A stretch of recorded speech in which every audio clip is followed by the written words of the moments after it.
Селем достар, басымыз немесе басқа да бір жеріміз ауырып қалған кезде біз аптекаға, яғни дәріханаға барамыз. Бізге қандай дәрі-дәрмек керек екенін біз сол аптекардан, яғни осы фармацевт маманнан сұраймыз. Біздің денсаулығымыз бұзылып қалған кезде бізге медициналық түрде көмек қажет болған жағдайда ең алдымен дәрігер тұрады, одан кейін дәл осы фармацевт мамандар тұрады. Осыған орай біз бүгін фармация мамандығы жайлы айтатын боламыз. Фармацияның тарихы ежелгі Үндістан, Қытай, Рим, Греция сияқты мемлекеттердің цивилизациясы құрылғаннан бастап пайда болған. Сол кезде адамдар өздерінің денсаулық жайлы ойлап, осындай дәрі-дәрмектердің көмегіне жүгінетін болған. Денсаулық зор байлық демекші, адамның ең басты байлығы дәл осы денсаулық. Егер сіз өзіңіздің денсаулығыңызды дұрыс қадағаламайтын болсаңыз, оған дұрыс қарамайтын болсаңыз, ауырып қалуыңыз әбден мүмкін. Сондықтан да достар, фармация, яғни осы дәрі-дәрмектерге жауап беретін, осы дәрілерді шығаратын фармацевт мамандары әрдайым сұранысқа ие. Достар, әдетте біз жаңа өмірді жаңа жылдан бастаймын дейміз. Мысалы, тренажерный залға барып, мен күш жинаймын деп, жаңа жылдан бастаймын дейміз. Жаңа жылдан бастап мен арықтаймын дейміз. Жаңа жылдан бастап мен ұбт-ға жақсылап дайындаламын дейміз. Достар, жаңа жыл жақындап қалды. Сізге университет таңдау керек, сізге мамандық таңдау керек. Сізге ұбт-ға жақсылап дайындалу керек.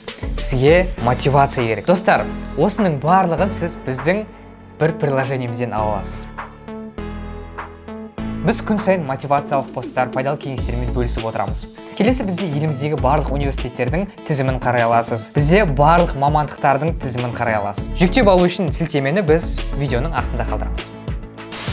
Фармацевтика мамандығын бітірген түлектер негізі фармацияны басқару және экономикасы, фармацевтикалық технология және фармацевтикалық химия, фармакогнозия, яғни өсімдік және жануар шикізаттарынан алынатын дәрі-дәрмектер. Осыған байланысты сертификаттарды иеленуі қажет. Сертификаты жоқ түлектер тек білікті мамандардың бақылауында ғана жұмыс жасай алады. Бұндай сертификаттарды алу үшін сіз университетте оқып жүріп, жалпы практика, яғни медициналық мамандықтарда бұл интернатура деп аталады. Сондайға барып, кез келген бір аптекаға барып, сол жақта жұмыс жасап, тәжірибе жинап, осындай сертификатты ала аласыз. Енді фармацевтикаға байланысты қызықты факторға кезек берсек. Ал сіз білесіз бе? Британдық микробиолог Александр Флеминг алғашқы антибиотик, яғни пенициллинді ойлап тапқан.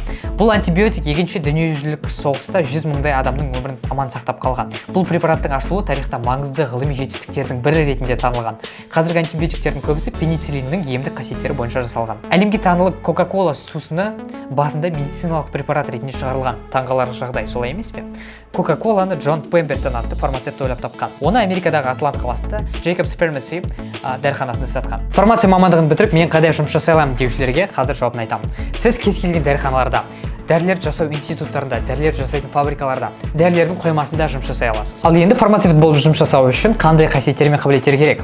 Ең алдымен сіз дәрілердің мөлшерін қалай қолдану керек, оны қалай ішу керек, осының барлығын сіз өте жақсы білуіңіз керек. Және сіздің алдыңызға келіп осы дәріні сатып алып жатқан адамға сіз осының барлығын жөнді түсіндіре білуіңіз керек. Және ақпаратты дұрыс жеткізе білу қабілеті.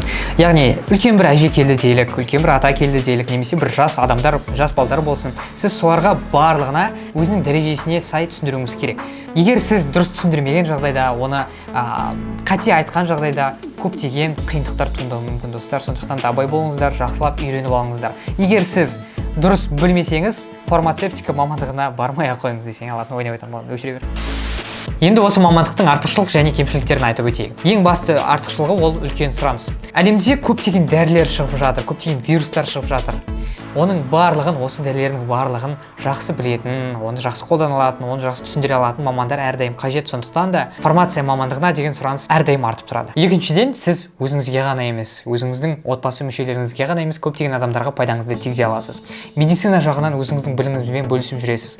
Және көптеген адамдарға жалпы дәріханада дәрі сатқан кезде кеңес беріп, жалпы осылай көмектесе аласыз. Осылай сіз адамға көмектесу арқылы оның тезірек сауығып кетуіне, жалпы оның денсаулығының жақсаруына сіз өзіндік бір үлесіңізді қосасыз. Осы да бір керемет пайдалы жұмыс деп айтсақ болады. Енді кемшіліктерін айтсақ.